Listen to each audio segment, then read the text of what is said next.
a importância, né, que é da metodologia científica. Bom, pessoal, a minha fala nessa tarde com vocês é mais no sentido de partilha, né, de compartilhar um pouco da minha experiência acadêmica.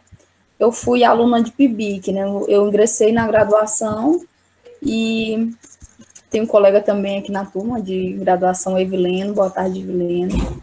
Então, eu ingressei na graduação de Ciências Humanas, habilitação em História, e fui no segundo ano, eu fui do curso, eu já fui logo aluna de PIBIC, que é um programa de iniciação científica. Eu fui orientada pelo professor Dimas, né, professor Dimas Ribeiro.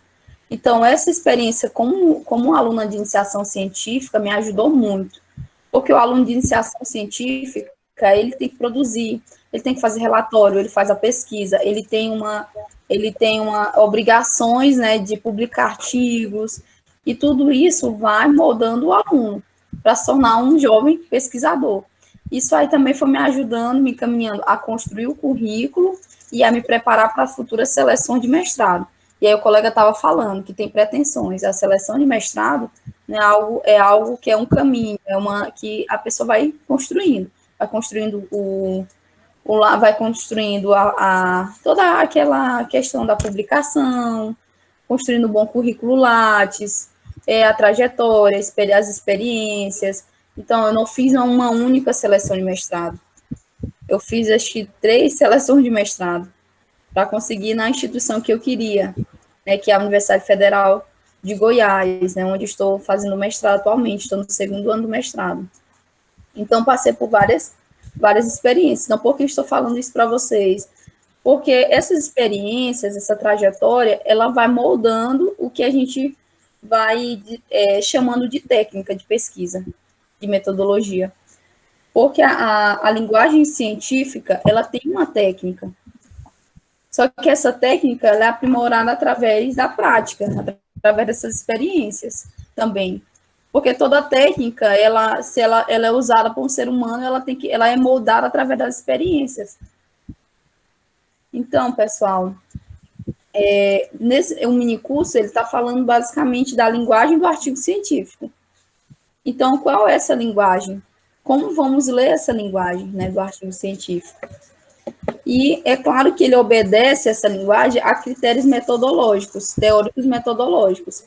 E cada área do conhecimento, seja ela a área da saúde, a área das ciências humanas, ela tem uma linguagem, ela tem um rigor, né, metodológico. Por exemplo, se eu pego um artigo da área da saúde, eu vejo que um artigo ele tem uma linguagem diferente, é uma linguagem mais seca, é uma linguagem que apresenta mais gráfico, apresenta mais estatísticas. Não que o de ciências humanas ele não possa usar um gráfico, uma estatística ali na composição, mas o artigo de saúde ele tem uma linguagem própria, ele é diferente.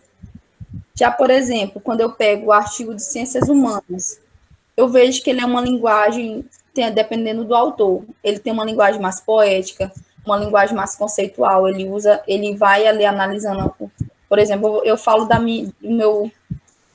minha área de história. O historiador, ele vai construindo seu texto com os conceitos de cada autor que ele escolheu ali para analisar a sua fonte. Bom, outras questões, pessoal. Também, eu não sei qual a dinâmica aqui do minicurso, mas se alguém quiser fazer alguma interferência, alguma colocação. Geralmente, nós estamos deixando as questões, dúvidas para o final, mas claro que não é uma regra, caso alguém tenha necessidade de fazer alguma pergunta, fique à vontade. Certo. A questão também, que é observada também no texto, na linguagem do artigo científico, é a questão da intertextualidade. Por exemplo, quais os outros textos e outras linguagens que é dialogado, também é importante a gente perceber. Quando eu pego um artigo científico, perceber, por exemplo, que o autor, por exemplo, Samir Rolandi, dialogou, por exemplo, com quais outros autores, com quais outros conceitos, né, ali no artigo dele. É uma produção do Samir Rolandi, mas ele fez um diálogo com outros autores para construir a sua própria linguagem ali do artigo. por exemplo, outras questões assim, interessantes para a gente perceber, pontuar no artigo, os conceitos que cada autor utiliza. Por exemplo, como um autor vê determinada questão, por exemplo, conceito de memória. Aí o autor está fazendo um texto ali sobre a história local do seu município. E aí ele usa, por exemplo, a história a memória. E aí ele quer usar a memória de tal autor. Mas isso não impede que ele, por exemplo, use como um outro autor usa esse conceito de memória. Frisando, por exemplo, quais semelhanças e quais diferenças entre o conceito de cada autor, como que é usado, né? Por exemplo, vou usar a memória, é conceituado por Pierre Nora de tal forma. Já para Halvax é assim. Então, qual é a raiz conceitual de cada um? Isso é importante também quando um autor vai escrever um artigo, e é importante a gente perceber. Não ler um artigo, por exemplo, um artigo é diferente de uma crônica, é diferente, por exemplo, de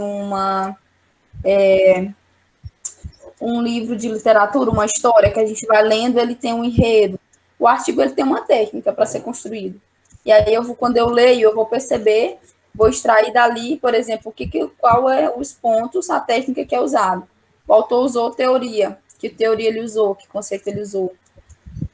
E aí também, por exemplo, eu estou fazendo uma pesquisa e vou fazer a pesquisa dos artigos. E aí, depois que eu leio esse artigo, eu vou frisar quais as principais ideias do texto, quais conceitos se sobressaem. E na primeira leitura, eu faço uma leitura de conteúdo, né? Qual o conteúdo geral. A segunda leitura, eu faço um fichamento. E a terceira leitura, por exemplo, eu faço aquele resumo das ideias centrais e entender, por exemplo, que no parágrafo há ideias secundárias e há outras ideias que justificam essas ideias secundárias. Por exemplo, que vão sustentar essas ideias. E aí, por exemplo, eu vou fichar as ideias secundárias, eu vou fichar a ideia principal do parágrafo, a ideia principal do autor. Por exemplo, também, cada pesquisa, ela usa as fontes referentes a uma realidade. Então, quando vou ler um texto de uma pesquisa de outro lugar, eu não vou usar o diálogo que o autor usou com as fontes, porque aí é de acordo com cada realidade de pesquisa. Mas, por exemplo, eu vou ver as referências. E aí eu falo assim, eu falo para vocês uma experiência que eu tenho quando eu pego um artigo, e, por exemplo, eu estou pegando esse artigo que eu vou usar na construção de um artigo meu, ou da dissertação, algo assim. Então, por exemplo, é um artigo que trata da mesma temática que eu estudo. Só que eu não vou pegar fazer tipo uma cópia do que ele está falando. Eu vou pegar como foi que ele trabalhou, qual a metodologia que ele usou para trabalhar com aquela fonte, com aquela realidade. Ou, por exemplo, eu vou pegar os referenciais. Será se aquele conceito de memória que é usado lá naquela realidade, lá no Ceará, dá para me usar na realidade aqui do Maranhão? E a gente tem que ter cuidado também na questão assim da produção, por exemplo, desse entender a minha realidade de pesquisa, e entender, por exemplo, se esse conceito vai caber dentro desse determinado recorte que eu estou fazendo.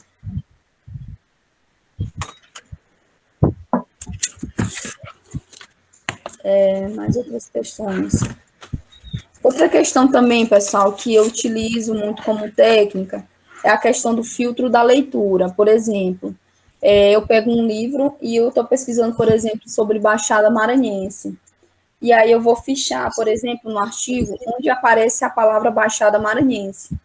E aí depois eu entro, volto para aquele trabalho e vejo, por exemplo, o meu objeto de estudo. Qual é o meu objeto de estudo? Qual é o meu recorte espacial? Qual é a minha problemática de estudo? Ali está falando muita coisa de Baixada Maranhense. Fala, por exemplo, aspecto geográfico, econômico, cultural. O meu filtro é aspecto cultural.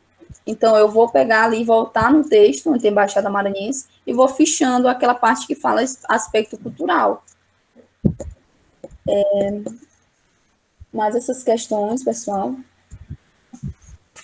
E a mais o que eu queria falar para vocês, né? Que o texto, ele é construído em camadas, é um texto, e o texto científico, ele tem toda a estrutura. por exemplo, logo na introdução do artigo, é localizado a metodologia, o objetivo, a justificativa. E aí, como, por exemplo, eu sei que houve uma técnica para construir aquele texto, quando eu leio, eu faço o que vai me interessar, por exemplo? É a pesquisa dele em si? É interessante, porque aí eu posso fazer um contraponto com a minha. Mas o que me interessa também é observar como foi tratado as fontes da pesquisa, como que foi a metodologia utilizada, qual foram os autores, essa questão técnica mesmo. E no mais, pessoal, era mais uma contribuição, assim, uma partilha mesmo de experiência, e eu espero dialogar aí com vocês, se houver alguma lacuna aí na minha fala, que não ficou bem entendido, dialogar aí na parte aí do debate. Muito obrigada pelo espaço, Samir. Certo, nós que agradecemos, Juliana, pela grandiosa experiência de pesquisa. Eu, particularmente, admiro muito aí o teu trabalho, né, tua trajetória acadêmica, e agradeço aí pela parceria que nós estamos fazendo aí nos trabalhos, né, dizer que sempre estaremos aí disponível para ajudar, né, porque como a professora Juliana colocou, a experiência, a pesquisa, ela é muita troca, né, troca de conhecimento, troca de informações. Não existe esse pesquisador que vive numa ilha, isolado do mundo, sem dialogar com ninguém. Não existe essa ideia desse pesquisador isolado, né? Hoje em dia, e cada vez mais, nós vemos que a ciência ela está conectada, né? Principalmente a partir do surgimento da internet, e agora na pandemia nós vimos isso de uma forma muito mais acentuada, né? A quantidade de eventos, a quantidade de palestras, a quantidade de cursos online que surgiram, né? Num volume gigantesco de informações, e também a possibilidade de nós aproximarmos, né, os nossos trabalhos com outras pesquisas em qualquer parte do mundo, né? Então, a pesquisa hoje, ela ganha riqueza quanto mais ela consegue dialogar com outros pesquisadores, né, com outras pesquisas. Então, no sábado passado, para quem não esteve presente, o módulo 1 começou falando sobre o que vem ser a pesquisa, as fases do processo metodológico, escolha do tema, né, o que é o método científico, como é construído a pesquisa, como é construída a pesquisa, como é feita a pesquisa documental, a pesquisa bibliográfica, né? E aí nós vimos, por exemplo, tipos de trabalhos acadêmicos, né? Desde a própria monografia, o próprio artigo científico, né? Também falamos um pouco sobre o que é um projeto de pesquisa, como um trabalho que organiza as bases da pesquisa, né, a partir desse momento que nós construímos o alicerce do que vem ser e de como a pesquisa ela vai se desenvolver, como a partir da própria teoria, as fontes que nós selecionamos em relação ao nosso objeto de pesquisa. Então, hoje, né, no módulo 2, sobre técnicas de leitura no artigo científico, eu queria dizer que nós falaremos, né, dessa questão das técnicas, mas nós vamos focar também nessa questão da experiência de pesquisa, né, porque acredito que com certeza a prática ela é extremamente importante, é necessário nós sabermos como é que o trabalho é construído na prática, mas sem também a noção, de como o pesquisador ele constrói a sua experiência, fica difícil também desenvolver uma pesquisa. Então, falando um pouco aqui da minha experiência acadêmica, né, vou falar aqui desde do período da graduação, falar também depois no período do mestrado, como foi que a pesquisa se desenvolveu. E também falar um pouquinho do que eu tenho feito no presente momento. Tem como apresentar, Juliana? Eu acho que saiu o slide, né? Eu vou tentar, e você me fala se está tá bom. projetando. Apresentar agora. Deixa eu ver.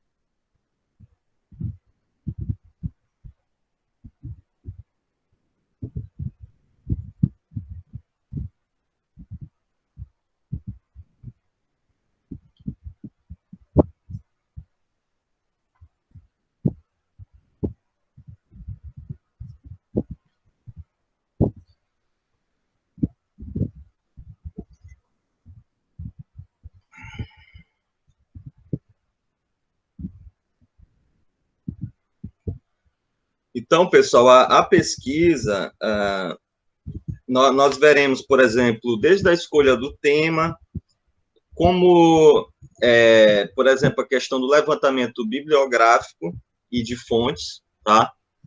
Por exemplo, que eu realizei durante a minha monografia de conclusão de curso e depois também durante o mestrado, tá? Teve alguns pontos que me chamaram a atenção na fala da professora Juliana, por exemplo, que foi quando é feito o levantamento bibliográfico, geralmente se localiza palavras que ajudam você a situar a sua pesquisa, né? Por exemplo, se eu pesquiso sobre história na Baixada Maranhense, sobre a questão da colonização, eu vou atrás de palavras ali no texto, né, que ajudam eu identificar o meu objeto de estudo, e a partir daí eu tenho uma noção de qual é o estado da arte, né? Ou seja, qual é o estado daquela pesquisa. Então, eu levanto o maior número possível de material bibliográfico, desde artigos, né, em sites, no próprio Google Acadêmico, é uma ferramenta muito utilizada, né, muito boa para isso. E também, a partir desse levantamento, eu posso fazer a leitura marcando os pontos principais do texto. Eu vou dizer, geralmente, como eu faço, tá? Eu leio o texto, e aí eu vou marcando, se for um livro impresso, eu vou marcando com lápis ali as ideias principais do autor, né? Principalmente aquelas ideias que, quando eu leio, me vêm outras reflexões. Essas são as ideias principais. Quando eu leio uma coisa e não entendo nada, é melhor nem marcar. Porque tem gente que sai marcando tudo, né?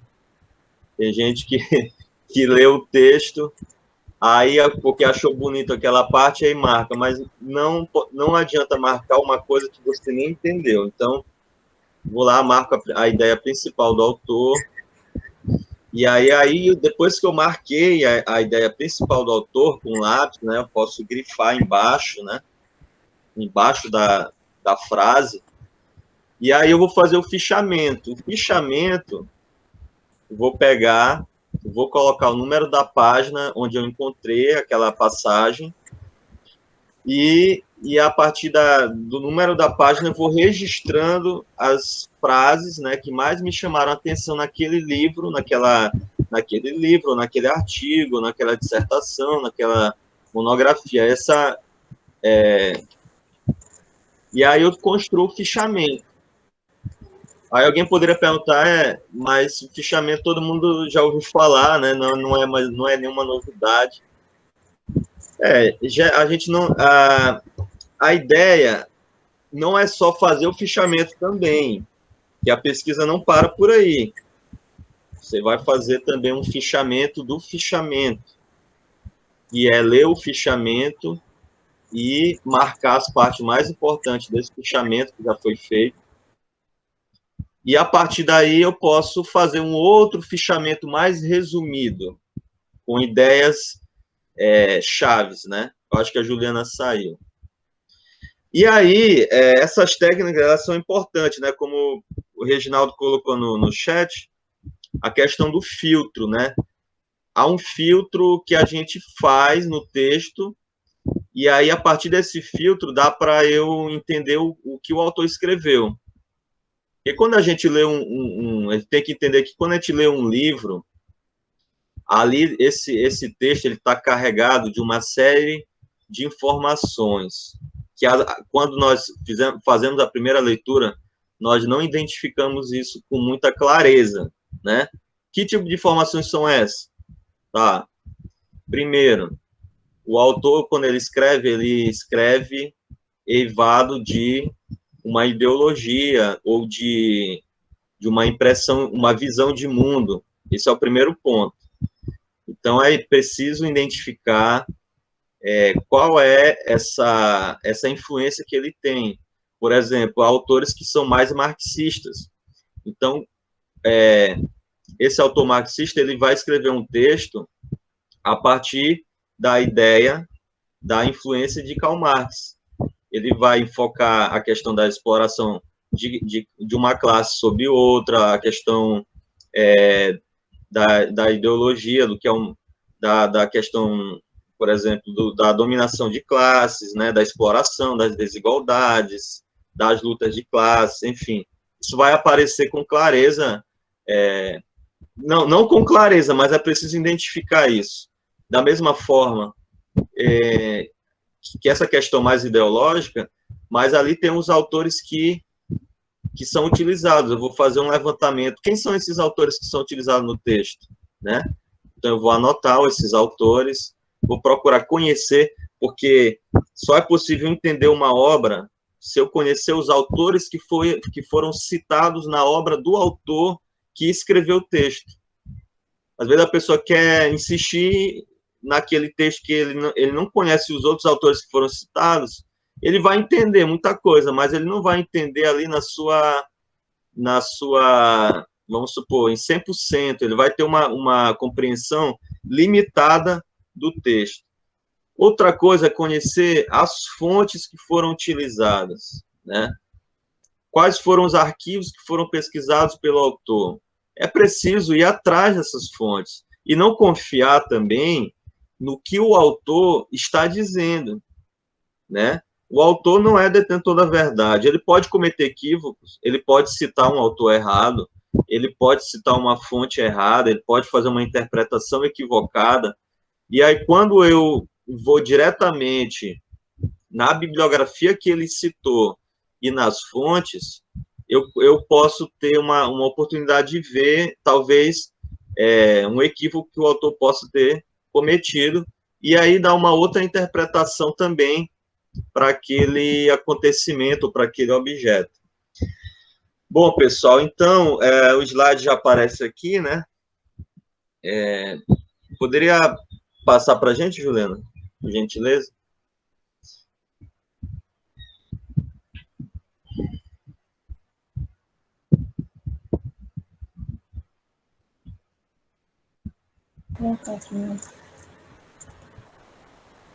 A tela está escura.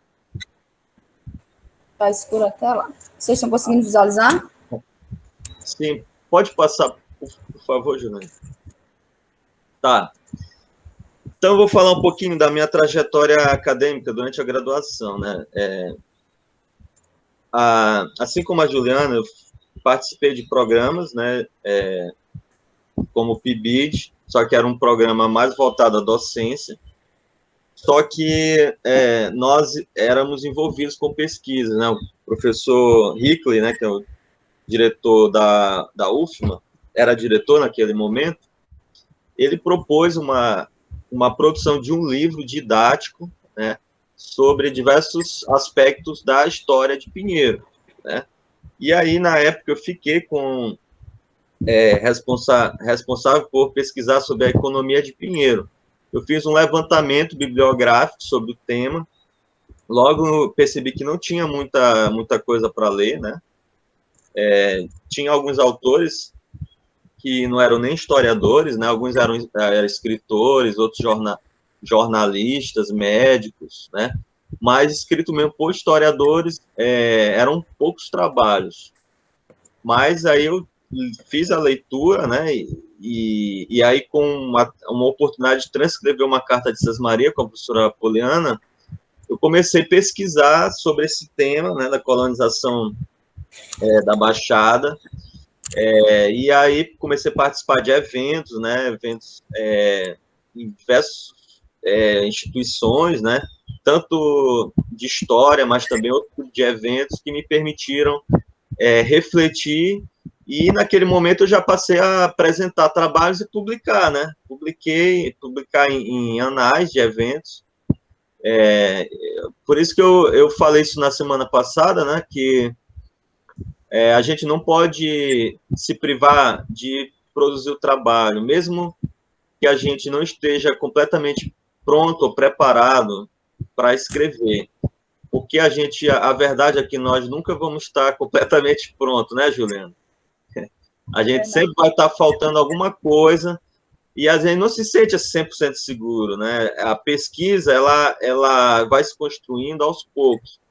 Então, é necessário que você para quem está começando, para quem já quebrou essa barreira, esse gelo, e já está publicando, ótimo, né? Agora, para quem está começando, é importante começar, principalmente, aproveitar esses anais, né, de eventos que sempre tem oportunidade de publicação de textos. Pode passar, Juliana. Então, naquele momento, eu optei, né, por pesquisar a trajetória do Inácio José Pinheiro, no contexto do interior do Maranhão, né, Baixada Maranhense, no final do século XVIII, levando em consideração a trajetória que ele fez, né, aqui nessa região, partiu onde ele chegou em Alcântara, em 1786, e aí ele vai viver 34 anos aqui nessas paragens, né,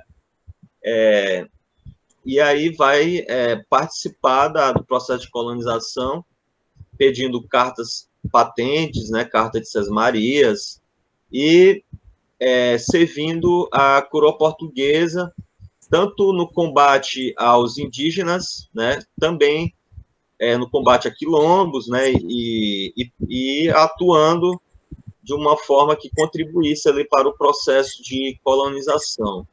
Pode passar, Júlio.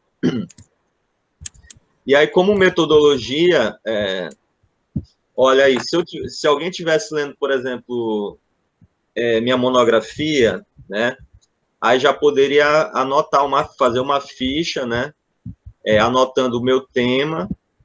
Geralmente, historiadores trabalham bastante com o recorte temático e o recorte temporal da pesquisa. Aí já anotaria o recorte temporal da minha pesquisa, 1786 a 1800, e como metodologia, já anotaria, por exemplo, os métodos que eu utilizei, que é o método de redução de escala do historiador Carlo Ginzburg, né? Naquele livro sobre a microhistória, né? Sobre a temática da microhistória no livro Os Fios e os Rastros. E também, outro método que eu utilizei foi o método crítico, encontrado nessa obra chamada Apologia da História ou o Ofício do Historiador. É uma obra bem básica para quem quer iniciar os estudos históricos, né? E aí é importante que, quando nós façamos a nossa seleção bibliográfica, é importante selecionar autores que tenham uma coerência com o tema que nós estamos estudando, né? Então, tem que haver um ponto de ligação. Ele não pode cair ali, o autor não pode cair de paraquedas no texto, né? Ele tem que ter uma razão de por que ele foi utilizado. Inclusive, quando nós estávamos fazendo mestrado, teve um professor lá da UFPA, que é o professor Mauro César Coelho, que é um professor bastante crítico, né, e bem exigente. Eu lembro que muitos colegas tinham até medo de fazer a disciplina dele, né, dizendo que ele era muito exigente. Só que foi a disciplina que mais eu aprendi, né, nós tivemos uma disciplina que nós discutíamos nosso projeto de pesquisa, e aí os colegas apontavam as falhas dos projetos dos outros colegas, né? E aí eu lembro bem que uma crítica que serviu para muitos colegas foi o fato deles utilizarem essa obra, Apologia da História ou Ofício de Historiador, né? Porque era uma obra de teoria que é muito utilizada por estudante de graduação, acho que até porque, por ser uma obra facilmente, assim, uma leitura bem simples. Então, geralmente, mas há uma necessidade de procurar saber o porquê, se eu posso usar essa obra ou não, se essa obra vai realmente me ajudar a entender aquela temática, né? E não ela está ali só porque eu gostei do livro, ou porque o livro é bonitinho, ou porque o livro é de um autor muito famoso, e aí eu quero fazer charme, aí eu vou usar a obra. Não, não pode ser assim. Para você selecionar um autor, de fato, aquele autor tenha que ter falado sobre aquele tema, né? Ou qual a outra possibilidade para que eu use aquele autor? Bom, a outra possibilidade, em termos teóricos, é que esse autor ele ajude analisar o objeto de estudo, né? Analisar. Aí seria o aspecto teórico, né? Por exemplo, o Ginsburg, na minha obra, ele ajuda a entender, porque, como eu falar de trajetória, o conceito de redução de escala ajuda a entender as trajetórias dos indivíduos. Tá aí, é um ponto. Então, não tem como negar. Apesar de que houve críticas eu ter utilizado esse autor, porque esse autor como é que eu posso dizer? Ele procura entender os indivíduos singulares, e Inácio José Pinheiro não era um indivíduo singular, Inácio José Pinheiro era um indivíduo comum daquela época, porque ele tinha as mesmas características dos demais indivíduos do grupo do qual ele pertencia, certo? Então, é uma crítica que alguém poderia fazer no meu trabalho, como fizeram, mas eu respondi que eu me aproprio do autor da minha maneira, né? Da minha maneira, enfim. Então, a gente sempre também tem que pensar uma justificativa por que eu utilizo um autor e não outro, certo? Agora, já o Mark Bloch não fazia sentido utilizar, porque o método crítico, ele é um método crítico convencional, mas não tinha muita... Ele estava ali mais como um acessório, um enfeite. Então, porque todo historiador necessariamente deve ser crítico para que ele possa analisar os acontecimentos, né, os fatos.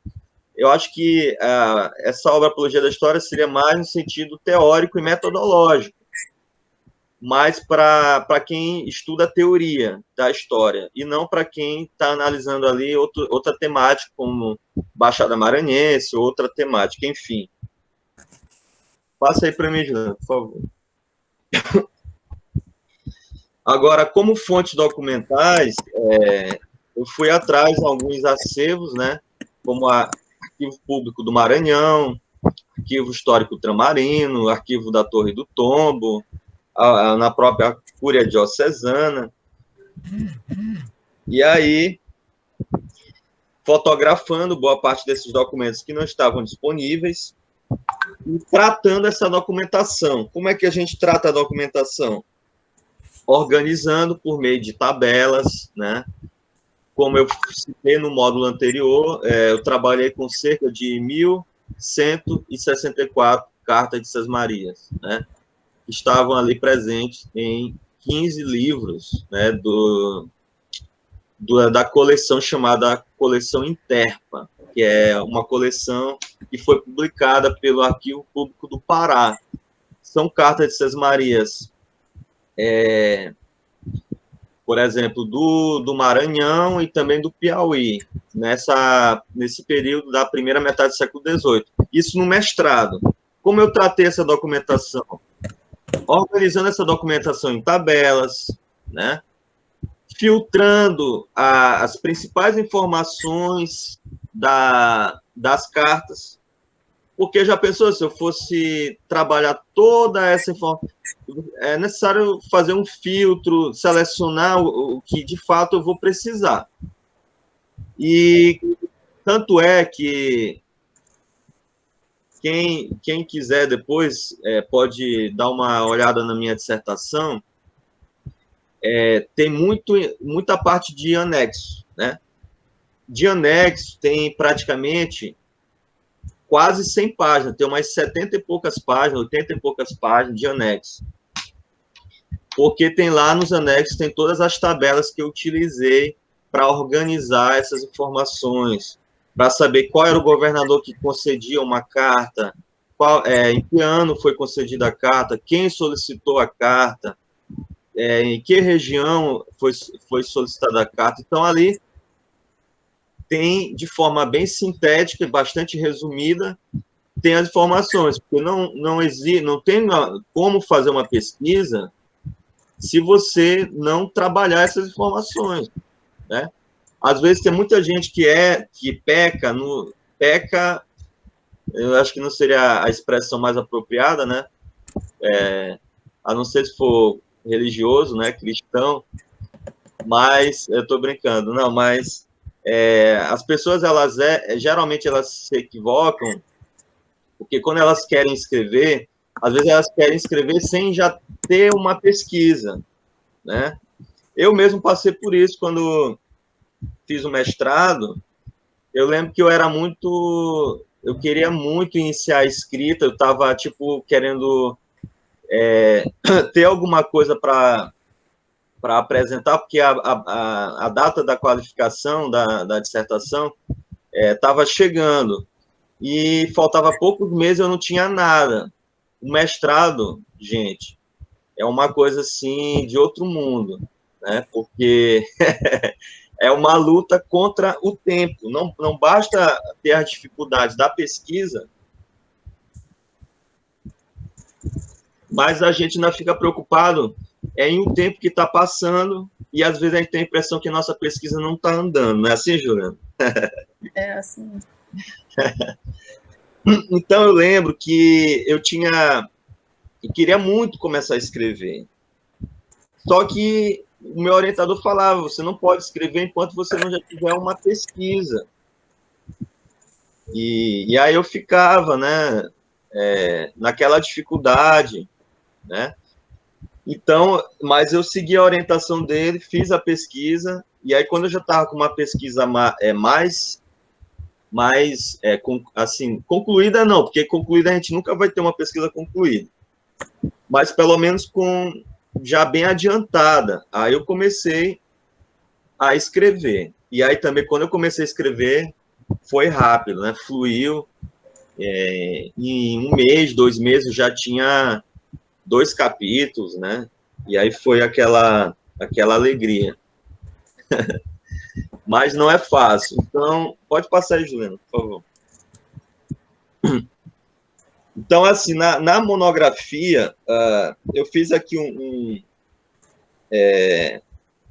uma radiografia aqui da bibliografia que eu utilizei, e a palavra mesmo, pessoal, é radiografia, porque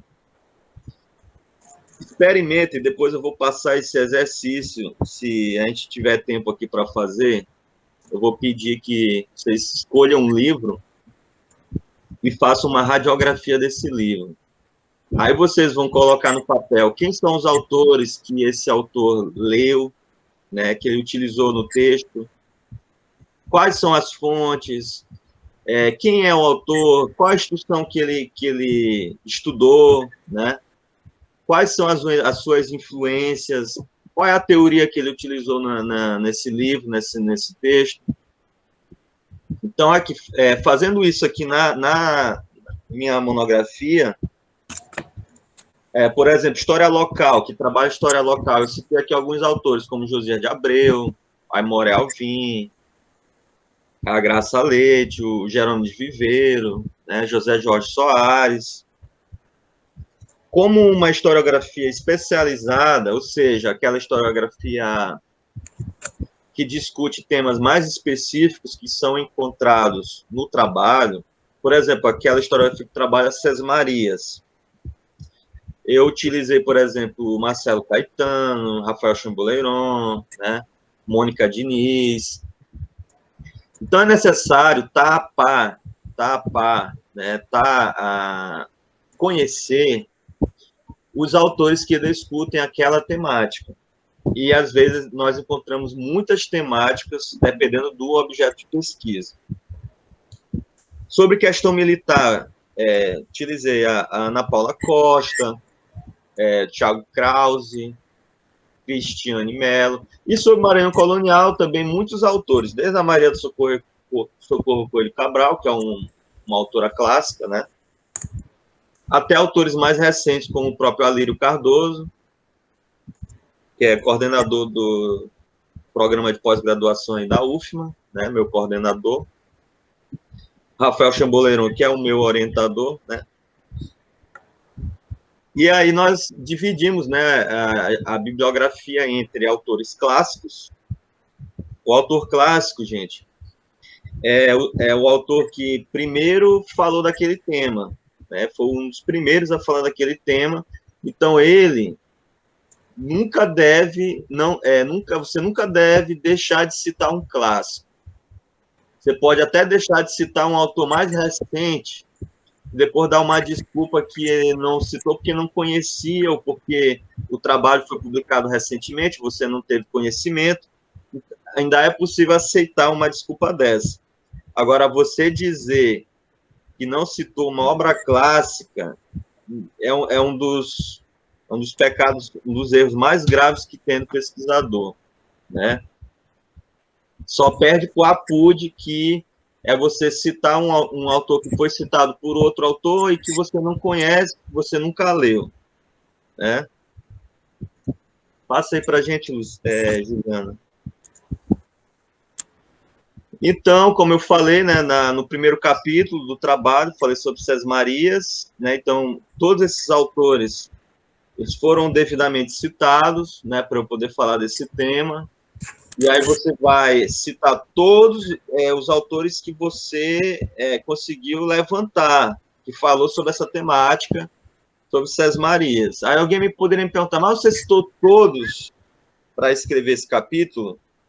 Para ser sincero, gente, não. Como eu falei, alguns autores mais recentes eu não cheguei a citar, mas porque eu não conhecia, né? Agora, os autores clássicos, todos e também alguns recentes que eu conheci, eu citei, né? Nesse sentido, ainda é aceitável, né? Passa aí para a gente, Júlio. E aí, sobre a historiografia do Maranhão colonial, também já falei, né? Todas essas temáticas, esses pontos, foram também devidamente citados autores que falaram sobre essa temática. E aí a gente vai construindo os capítulos do trabalho. Geralmente, os autores você seleciona também a partir da temática que eles abordam nos livros ou nos textos, né, no artigo, na dissertação. É importante separar por tema, porque a gente vai ver que, no final das contas, alguns autores eles dialogam, mas outros autores não dialogam. Então, nós não podemos forçar esses autores a dialogarem, né? Apesar de toda a criatividade que nós tenhamos na hora de analisar essas informações, mas se um autor aqui fala sobre, vamos supor, Amazônia, e aí eu estou falando aqui sobre a Baixada Maranhense, tem uma ligação. Se tiver uma ligação entre a Amazônia e a Baixada, eu posso utilizar esse autor. Que ligação é essa? A não ser se tiver algo em comum, como que a colonização foi muito parecida entre a região da Baixada Maranhense com a região da Amazônia? Se foi, então eu posso utilizar. Se não foi, não adianta forçar a barra. Eu, particularmente, acho que a Baixada Maranhense tem mais proximidade com a região do atual Nordeste, do interior do atual Nordeste, porque aqui também tinha a influência do gado, né? Então, nesse sentido, talvez seria mais interessante eu utilizar uma bibliografia que fale mais sobre essa região do atual Nordeste, né? Que é o que eu procuro fazer com frequência, né? E que eu vou mostrar mais na frente também sobre alguns autores que eu utilizo. Nada impede de que eu utilize um autor que fale sobre a Amazônia. Inclusive, eu faço isso. Mas eu tenho que ver os limites de como fazer isso, né? Passa para a gente aí, Juliana, por favor. E aí, para finalizar, na monografia eu falo sobre a trajetória do Inácio José Pinheiro, abordando essas diversas temáticas, né? Alguém poderia falar, poxa, mas tu cita autores clássicos que são, para muitos, hoje em dia, ver como ultrapassados, né? Tem gente que acha absurdo você citar um César Marques, ou você citar um Jerônimo de Viveiros. Eu penso completamente diferente. Eu uso com bastante frequência nos meus trabalhos esses autores, só que eu deixo uma ressalva lá, poxa, ele escreveu desse jeito, tem limitações na análise, o trabalho dele foi desse jeito. Por exemplo, aqui sobre Pinheiro, o Aimoré de Castrovi, que era médico, eu ressalto isso lá no trabalho. Olha, ele não era historiador, ele era médico, mas ele fez o trabalho, ele fez a análise e tal. Então, eu acredito que a gente não podemos deixar de utilizar, porque o autor não é da área, mas é importante também fazer as ressalvas que são devidas para que o leitor, e também para que a nossa pesquisa ela tenha credibilidade. Porque eu também não posso, tem que ter cuidado também com algumas obras que nós utilizamos. Por exemplo, eu não posso, por exemplo, me valer de muita bibliografia da literatura sem uma justificativa, porque pode comprometer o meu trabalho, porque a maneira como um autor da literatura escreve é muito diferente da maneira como um historiador escreve. Por exemplo, na literatura não se precisa de fontes, não se precisa de análise de dados, né? A literatura é baseada, geralmente, por mais que seja a partir da visão de mundo do autor, mas a maneira, o procedimento, ele é diferente. Então, se nós utilizarmos, tem que ter uma justificativa do porquê que nós estamos fazendo isso. E também ter alguns cuidados. Passa para a gente aí, Juliana. Então, agora eu vou dar um exemplo de um levantamento bibliográfico que eu fiz na minha dissertação de mestrado. Só queria destacar que é só um exemplo, não, aqui mostra só alguns autores que eu utilizei, mas no trabalho tem muito mais autores do que o que eu vou apresentar aqui. E que é interessante, é um bom exemplo de levantamento bibliográfico, não é porque é meu trabalho que estou... mas porque, de fato, eu posso falar de como geralmente eu escrevo, geralmente eu leio, né, e analiso a bibliografia. Então, aqui, para falar sobre o processo de conquista e ocupação dos sertões do Maranhão e Piauí, como aspectos teóricos e metodológicos, eu utilizei alguns autores, né, alguns conceitos e categorias analíticas para interpretar essa realidade. Inclusive, muitos conceitos aqui eu peguei da geografia, né? Por exemplo, o conceito de paisagem, o conceito de região, de fronteira, território e territorialidade.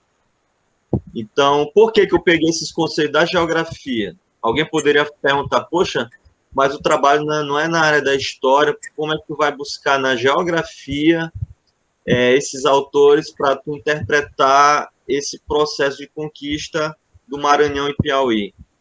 Bom, a justificativa é que cada vez mais historiadores têm se valido de conceitos da geografia, porque o historiador ele tem uma preocupação com o recorte temporal da pesquisa, ou seja, qual o período que eu estou analisando. Mas poucos historiadores se preocupam com o espaço que ele está analisando, né? E o espaço ele é extremamente importante para que nós possamos entender aquele tema, aquele objeto. Por quê? Porque nós vivemos em uma escala temporal, mas também nós vivemos em uma escala espacial, né? A própria física, ela evoluiu bastante desde Newton, né?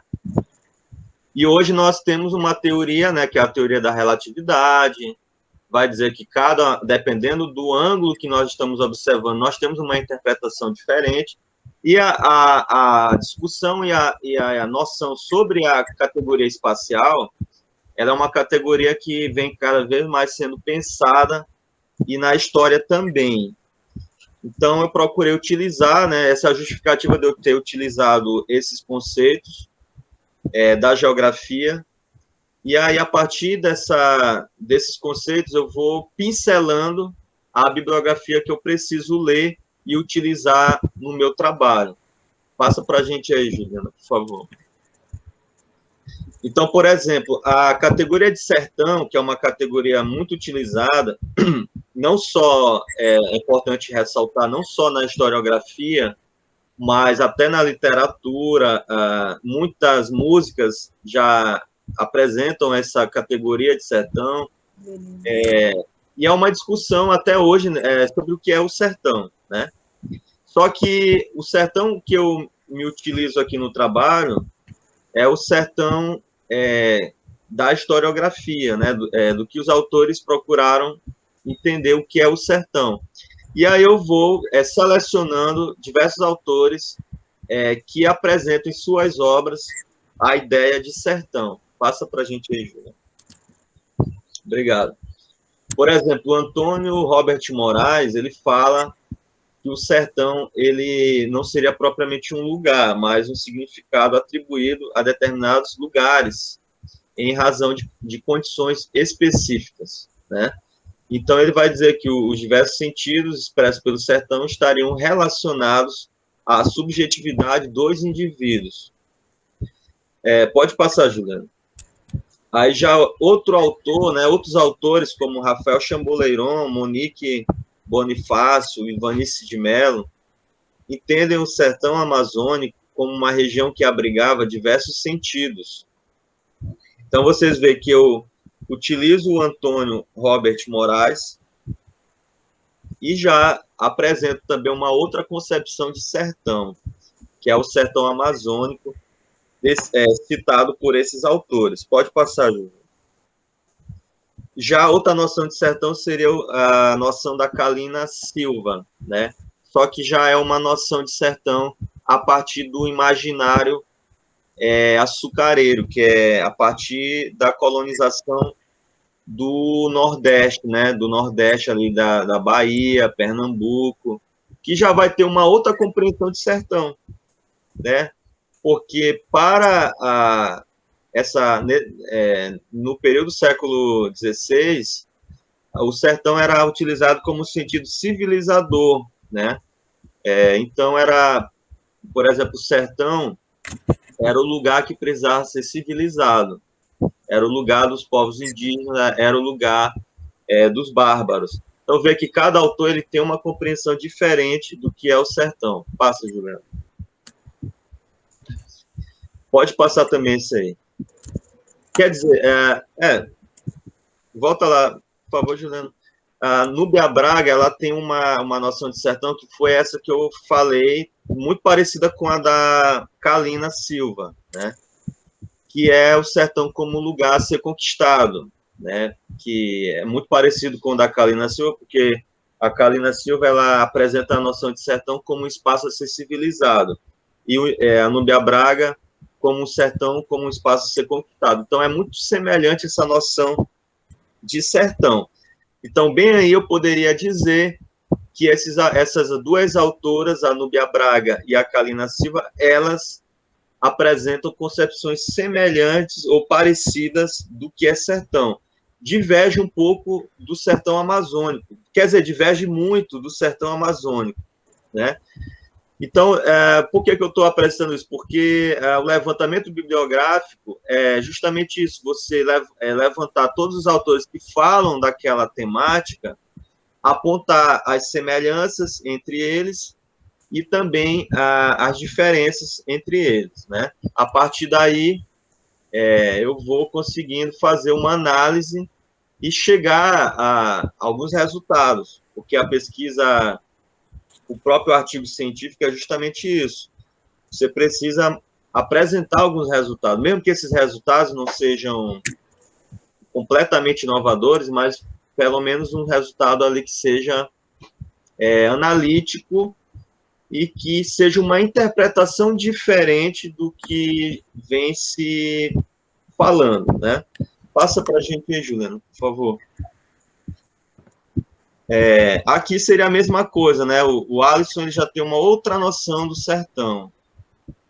Não vem ao caso eu ler novamente este slide, porque o que eu queria passar, eu já passei, que é justamente mostrar que os diversos autores, mesmo eles falando da mesma, não é da mesma coisa, de uma categoria, da mesma categoria, eles trazem interpretações e análises diferentes, dependendo da localidade, dependendo do que ele está falando, dependendo do que ele está abordando. Passa, Juliana, por favor. Também pode passar isso aí. A mesma coisa aconteceria com o conceito de paisagem. Passa, Juliana. Também. E território, também aconteceria a mesma coisa. Pode passar, Juliana. Só lembrando que a territorialidade já é uma categoria que é parecida com o conceito de território, mas não é a mesma coisa. Enquanto o território seria um espaço marcado pelas relações sociais de poder, né, a territorialidade seria uma estratégia utilizada por esses sujeitos no determinado espaço para controlar e para exercer o seu poder, né? Então, a territorialidade é como se fosse uma relação do indivíduo e o espaço, enquanto o território é o próprio espaço, marcado pelas relações, sabe?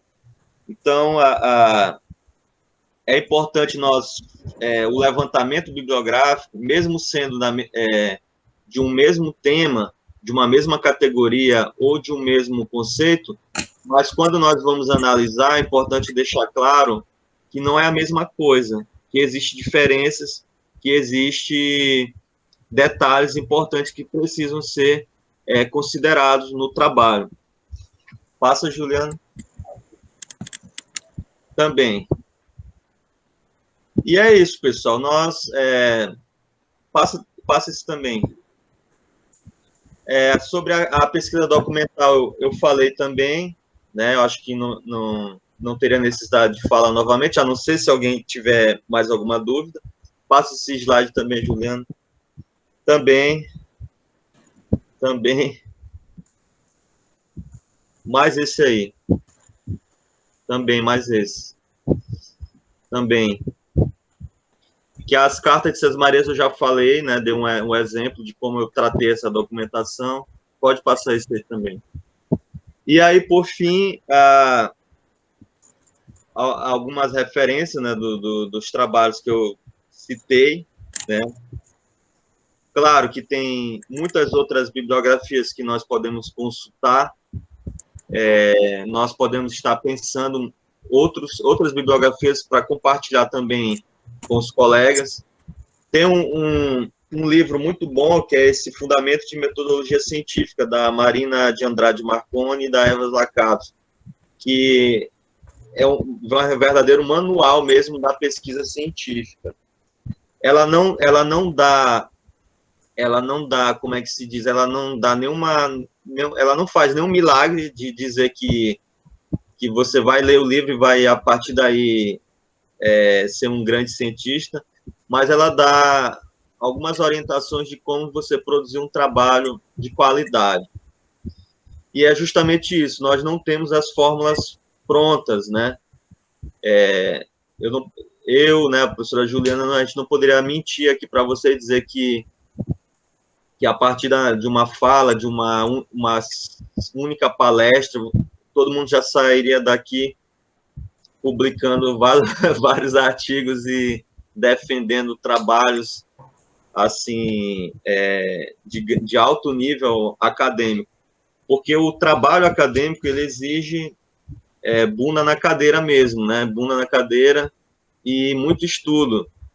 Como tem um palestrante, né, que é o Clóvis de Barros Filho, eu até acho graça, tem um vídeo dele facilmente localizável no YouTube, que ele diz assim, que estudar é colocar a bunda na cadeira e estudar mesmo, né? Que às vezes as pessoas elas criam muitas desculpas, não que as desculpas não existam, né? Porque sabemos que nós trabalhamos, né? Nós temos outras responsabilidades, quem é pai, quem é mãe.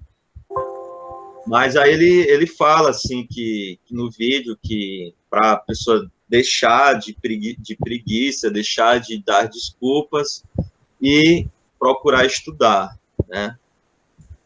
Então, a ideia era essa que eu queria apresentar, e nesse momento eu vou dar um tempo de 10 minutos aí para vocês fazerem questionamentos, caso haja alguma dúvida.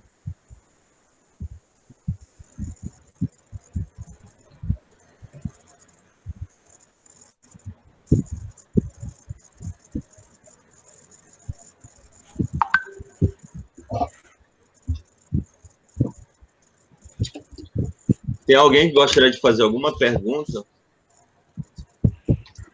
Ei, Samir, eu tenho uma pergunta.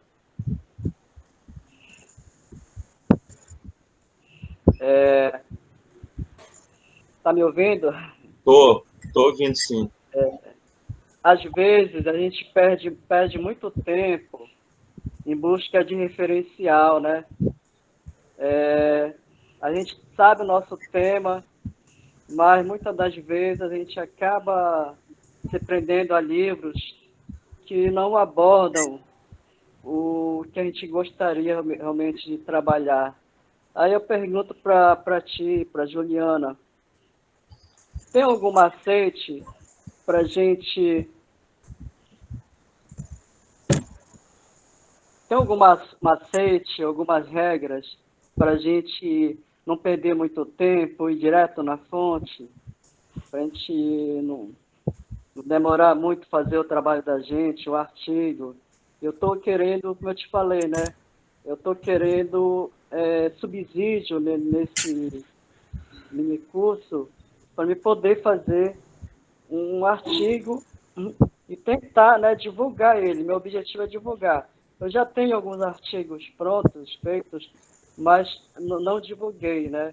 Até por conta da qualidade também deles, eu achei melhor não divulgar, não tentar divulgar, né? Mas agora eu estou com esse objetivo de fazer né? E divulgar mesmo, até para mim poder melhorar meu currículo.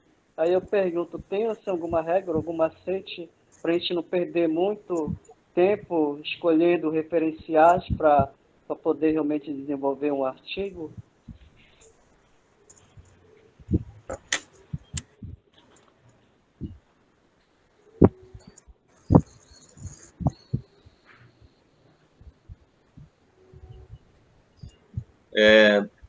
Poderia responder, Juliana? Ou eu falo? Eu te pergunto, ele está perguntando se tem algum macete, né? Assim, o que eu tenho a dizer era que eu justamente, a final da minha fala toca nesse assunto, né? Que não há uma fórmula. Eu não posso mentir aqui para vocês e dizer que eu vou ensinar uma fórmula para, de repente, vocês começarem a produzir altos trabalhos, né? Seria muito bom se houvesse, né? Mas eu não posso mentir, nem dizer que existe porque não existe, né? A ciência ela é bem diferente de um livro de autoajuda, né? Enquanto um livro de autoajuda vai te ensinar 10 leis para ser feliz, 10 leis para ficar rico, 10 leis para... enfim, há leis para tudo, que a pessoa... Eles vendem uma ideia que se a pessoa fizer algo como eles estão falando, né, eles conseguirão atingir seus objetivos, né? Da mesma forma, há religiões que fazem isso também, né, que às vezes vendem até salvação, ou vendem uma ideia de que a pessoa vai mudar a vida dela, vai de repente, por exemplo, a própria teologia da prosperidade, de repente ela vai se tornar rica e feliz, enfim. Com a ciência é diferente, não existe essas leis, não existem essas regras. O que existe é experiência, né? Experiência de pesquisa, a rotina ela é muito importante, é necessário ter uma rotina de estudos diários, né? Onde você possa ler todos os dias, se possível, e escrever também, né? Bastante, até atingir um nível melhor, né? Então, essa é isso, né? Essa é a fórmula. Se existe fórmula, para mim não existe, mas se existe alguma fórmula, essa que é a fórmula, né? Então, e conhecer todo esse material que é necessário. E às vezes, por exemplo, a gente sai de um curso muito empolgado, com altas ideias, muitas empolgações, só que aí vai passando o tempo, a gente vai perdendo aquela motivação.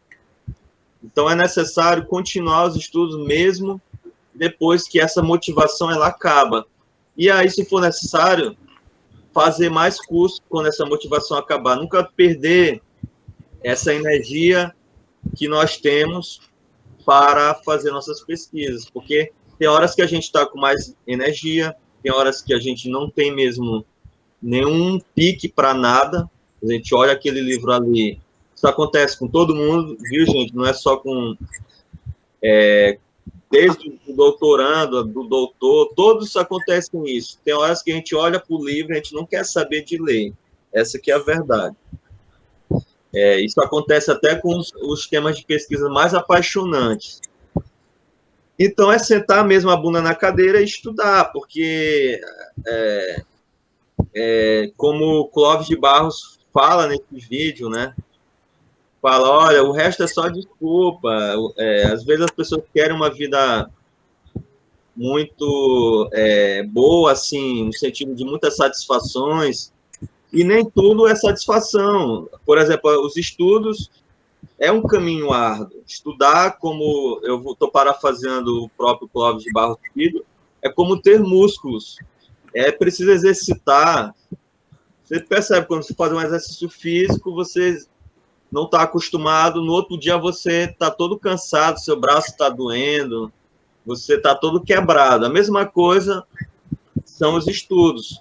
É um exercício mental. Então, a gente cansa, e aí é necessário que a gente continue para que a gente possa ter uma certa resistência em relação a isso, né? Não sei se você respondi, mas... Não, tá certo, tá certo. Obrigado. E também, Samir, ter consciência do tema que tu elaborou, né? Que a gente elaborou. Porque a gente não pode elaborar também um tema muito distante da nossa realidade, né? A gente precisa realmente já ter um preconceito, uma preconcepção do nosso tema, para a gente também não perder muito tempo, para a gente já ir no caminho. Eu acho que a gente possa chegar nos referenciais, para que a gente possa realmente começar, né, a produzir, porque se a gente também não tiver o domínio, no controle do tema, a consciência do tema, a gente pode perder muito tempo em busca dessas referências, né? Sim, o Carlos Eduardo levantou a mão, eu gostaria de fazer alguma pergunta. A Juliana também. Eu queria, eu queria pontuar aqui, Osias é o nome dele? Isso. Osias, é até uma... Tu me coloca numa posição aqui bem de muita responsabilidade, né? Te indicar o macete. Mas, assim, o que eu posso te falar? Nós vivemos em um tempo que nós temos muita ansiedade de encontrar respostas rápidas. Eu acho que esse é o grande problema. E a pesquisa, ela tem caminhos, e a gente aprende a caminhar andando. Eu aprendi isso, assim, e agora eu tô na fase, né, da escrita do texto para qualificação. Então, meu grande embate com a pesquisa acadêmica, quem faz a pesquisa somos nós, seres humanos. Então, nós colocamos também a nossa impressão de vida, nós colocamos também a nossa carga emocional. Então, essa questão que no tempo que nós estamos vivendo, essa questão da ansiedade, de querer resposta rápida, de achar que a pesquisa ela vai se fazer rápido, é um grande dilema, né, para o pesquisador. Assim, o que eu poderia te falar, que seria um tema até para um outro minicurso, o tempo vezes a pesquisa e a organização, né? O que eu falo a partir da minha experiência sobre essa questão de encontrar logo as fontes, de encontrar logo a bibliografia. Ela parte muito do recorte da tua problemática. Por exemplo, qual a tua problemática? Qual a resposta que tu quer responder com a tua pesquisa? Por exemplo, aí a partir disso que eu vou procurar, por exemplo, a fonte, vou procurar também a bibliografia, o conceito relacionado. E é como a experiência do Sami, que ele mostrou, achei interessante, anotei várias dicas aqui, Sami, também. A questão de eu saber o conceito, por exemplo, eu vou trabalhar o conceito de território, de espaço. Então, eu vou lá na bibliografia e vejo qual autor trabalha com espaço, com território, que vai me ajudar a entender aquele objeto que eu estou estudando, né? Seria mais isso. E uma experiência aqui que eu compartilho com vocês é uma ideia de, por exemplo, a gente está falando mais de bibliografia, mas uma experiência, por exemplo, de como não perder tempo procurando fontes. Por exemplo, quando eu comecei a pesquisa, eu ia para o arquivo, né? Fonte documental. E aí eu chegava lá, eu ficava empolgada, eu queria tirar foto de todos os livros. Aí depois, na segunda vez, nas idas posteriores, eu vi, mas eu vou usar tudo isso? Para que eu estou fazendo isso? E aí, me tocando, a experiência vai, a gente tem primeiro a apanhar para a gente aprender. Aí depois eu ia vendo. Primeiro eu faço um recorte do que eu quero, qual a temática que eu vou trabalhar. Então, eu vou pegar os documentos que vai estar relacionado a essa temática. Por exemplo, eu não falei aqui, por exemplo, a minha temática. Eu estudo sobre rituais de morte na Baixada Maranhense. E aí eu comecei trabalhando, por exemplo, os livros de óbito, século XIX. Só que hoje eu trabalho o tempo presente. Na monografia, eu usei, né, alguns documentos de óbito de Pinheiro, porque, como o Sam me falou, aqui tem uma bibliografia bem extensa, né? Ou, na verdade, aqui é o contrário, são por exemplo, sim, ao contrário, uma bibliografia bem incipiente, assim, não tem aquela quantidade de historiadores que escrever escassa. Só que a gente tem que levar em consideração o que tem. E aí usar essa fonte de forma crítica. Por exemplo, Jerônimo de Viveiro, César Marques, Aimoré Alvim. São autores e tem cronistas também da região, interessante. Então, por exemplo, voltando ao assunto lá da fonte documental. Então, eu fui e vi que tinha que pegar, não era livro de batismo, né, de casamento, eu tinha que pegar os livros de óbito, que a minha temática era sobre morte. Então, por exemplo, eu vou trabalhar todos os livros de óbito? Não, eu vou trabalhar de um determinado período. Então, a minha problemática, o que eu quero responder com o meu estudo, que vai determinar também o que eu vou pesquisar, qual a fonte eu vou selecionar, onde eu vou buscar. Por exemplo, aí eu vou pesquisar também autores que vão me ajudar. Então, vou pegar autores que trabalham com categorias e conceitos dentro daquilo que eu quero responder. Então, mas é isso, mas a gente aprende a caminhando mesmo. E o tempo, acho que é de cada um tem seu tempo e vai aprendendo aí caminhando. Só pegando o gancho, antes de passar para o colega, o que seria mesmo fontes primárias? Tá. Responde, Juliana, eu respondo. Responde, tu é historiador documental. Tá, vamos lá. A fonte primária, existem as fontes primárias e as fontes secundárias, né? A fonte primária é aquela fonte que é possível analisar o documento, né? Quer dizer, o objeto de estudo,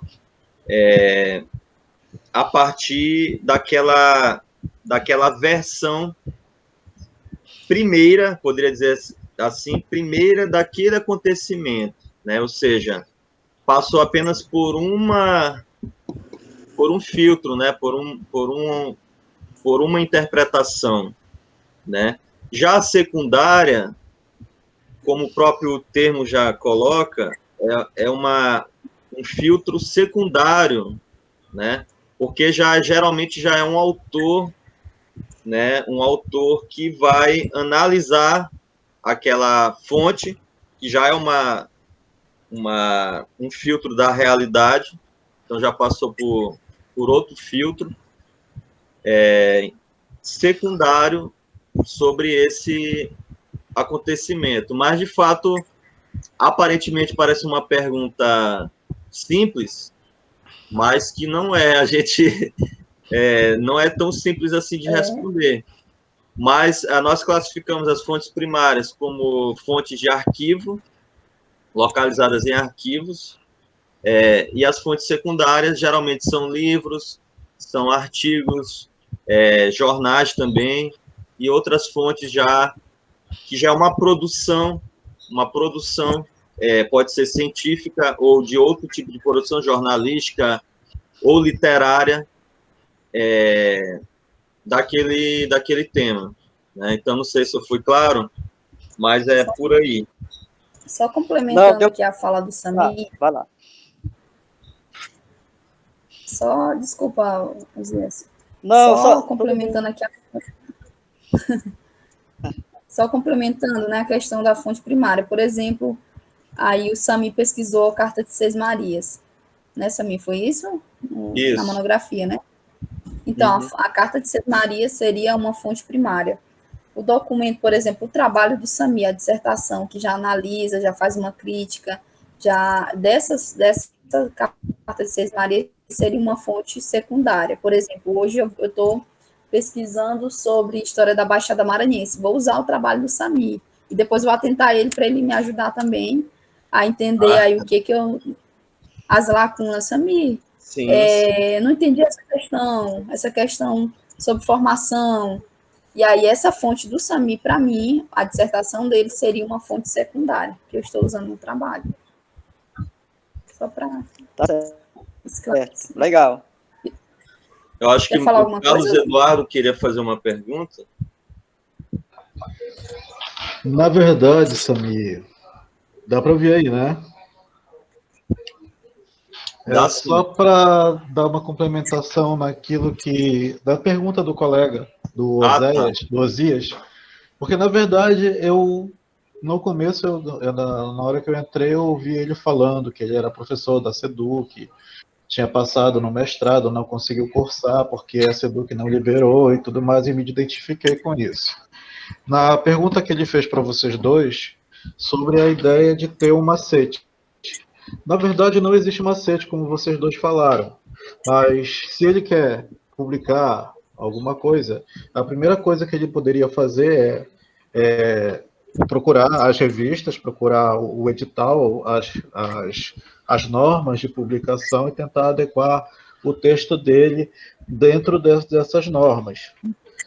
E a outra situação é que ele pode, como todo mundo, como vocês dois falaram bem anteriormente, participar dos eventos acadêmicos, publicar, dar o seu trabalho a conhecer, dentro das nossas limitações enquanto professores, porque, assim como ele, eu também sou professor da SEDUC, e sei como é essa dificuldade de ter uma instituição que não incentiva a produção dentro da sala de aula. Então, basicamente é isso. E dando uma contribuiçãozinha aí, na questão de buscar as fontes documentais e as fontes secundárias, é interessante levar em consideração que nem sempre os conceitos que são abordados pelos historiadores, pelos autores, eles vão poder ser adequados naquela situação do recorte cronológico. Tem que se levar em consideração também aí o que era incompreendido dentro daquele conceito naquele período, porque senão a gente corre o risco de cometer aquele bendito crime que é o anacronismo. Por exemplo, mas a gente não pode... Pro caso de historiadores, né? Sim, no caso de historiadores, porque aqui no grupo tem diversas formações, pessoas de filosofia, de história, de geografia. Porque em outras áreas esse recorte, isso não é muito comum não, né? Sim. Pelo contrário, nós vemos que os trabalhos eles não respeitam muito essa lógica do recorte cronológico, né? Sim. Então, quando a gente trabalha no nosso crime de anacronismo, sempre tomar o cuidado de procurar saber o que é compreendido dentro daquelas fontes, daquele documento, naquele período. É basicamente isso que eu tinha a complementar. Muito obrigado, Carlos. Muito obrigado mesmo. Sempre ajudando aqui a gente. E são considerações muito proveitosas. E a gente percebe que, pela experiência que ele tem de pesquisa, né?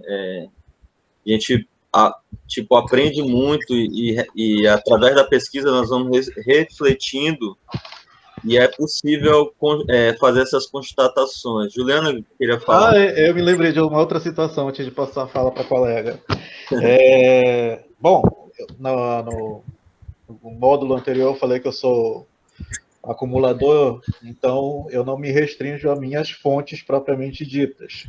Minhas fontes, que são basicamente documentos dos diversos com o governo, do governo com o diverso, da metrópole com o governo e do governo com a metrópole, mas também com o levantamento de informações em cima de mapas de carga e outras coisas para tentar entender como funcionava a questão do comércio e a comunicação entre Pará e o reino. Enfim, então é interessante que o historiador ele não se restrinja em ter apenas o seu nicho de fontes, mas eu acho que quando não se está no seu momento o historiador ele não deve parar nunca de buscar cada vez mais. Ele não pode se dar ao prazer de não ser um acumulador. Então ele tem que sair, ele tem que procurar cada vez mais fontes, porque mesmo que ele não vá se utilizar daquela fonte naquele momento, no futuro possível ele pode vir a utilizar. Então é sempre bom, quando não se estiver atribulado demais, acrescentar cada vez mais fontes primárias dentro do seu acervo. Era isso. Muito obrigado, Carlos. Juliana? Só dialogando aqui com a fala do colega Carlos Eduardo, né, que ele falou sobre essa questão do conceito. Eu concordo com ele nessa questão de ter cuidado em qual conceito usar dentro da pesquisa. Um pecado, por exemplo, muito grande, né, usando a palavra que você me usou muito, essa palavra aí, é sobre, por exemplo, pegar uma realidade de pesquisa, por exemplo, um conceito usado, por exemplo, da historiografia francesa, para fazer uma leitura, por exemplo, de um contexto na França, e pegar esse conceito para ajudar na análise da leitura de uma realidade, por exemplo, na Baixada Maranhense. Eu acho isso é algo bem perigoso também, né? Achar assim, querer mostrar uma erudição de trazer vários conceitos para o trabalho e não ter o cuidado de selecionar, por exemplo, de qual realidade está falando quando se fala, por exemplo, de memória, lugar de memória, por exemplo, a realidade francesa. E aí eu pego esse conceito e jogo aqui na análise de uma realidade na Baixada Maranhense. É outra questão também que eu tenho deparado alguns estudos, assim. Certo. Pessoal, então, como nós já estamos chegando às 6 horas, na verdade, já ultrapassamos bastante o nosso horário, seria até às 5 ou 5h10 no máximo, porque, levando em consideração os minutos, né, que nós passamos um pouco, nós vamos ficando por aqui. Eu só queria reforçar, pedindo novamente que aqueles que não entregaram os resumos dos seus temas de pesquisa, que façam isso até sexta-feira, para que no próximo encontro a gente possa falar um pouco das pesquisas de cada um, tá? Então, poderia estar enviando lá no grupo, ou diretamente para mim, no WhatsApp, ou por e-mail, tá? Até sexta-feira. E, no mais, eu agradeço pela participação de todos, pela participação também da Juliana, que foi a nossa convidada especial de hoje. Dizer que aprendemos muito hoje à tarde com ela, e eu gostaria de agradecer a participação de todos vocês que estão fazendo esse mini curso. Então, no mais, a gente vai ficando por aqui e até sábado que vem. Muito obrigado aí, pessoal.